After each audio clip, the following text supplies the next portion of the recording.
સાબરકાંઠાની BZ Ponzi સ્કીમમાં વધુ એક આરોપીની ધરપકડ કરવામાં આવી છે। 1 વર્ષ બાદ ભૂપેન્દ્ર ઝાલાના પિતાની ધરપકડ કરાઈ। સીઆઈડી ક્રાઇમે મુખ્ય આરોપી પરબતસિંહ ઝાલાની ધરપકડ કરી છે। ધરપકડની કાર્યવાહી થતાં પરબતસિંહે કોર્ટમાં જામીન અરજી કરી।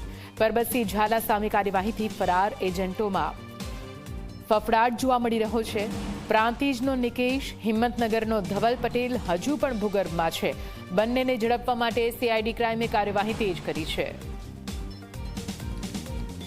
વધુ માહિતી સાથે સંવાદદાતા શૈલેષ જોડાઈ ગયા છે ફોનલાઈન પર। શૈલેષ, વધુ એક આરોપીની બીઝેડ પોન્જી સ્કીમ અંતર્ગત ધરપકડ કરવામાં આવી છે, શું કઈ વિગતો છે?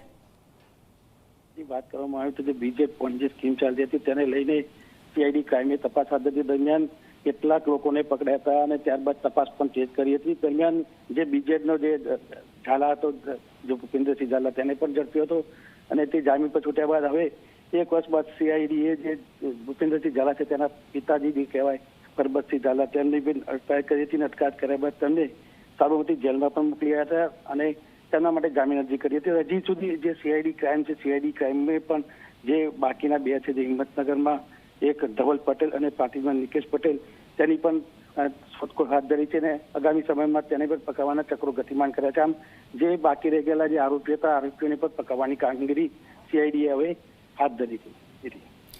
બિલકુલ, આભાર પૂરી માહિતી માટે। તો આપ જો, સીઆઈડી ક્રાઇમે 1 વર્ષ બાદ વધુ એક આરોપીની ધરપકડ કરી છે। કાર્યવાહી થતાની સાથે ફરી એકવાર આ સમગ્ર મામલે ગરમાવો આવી ગયો છે।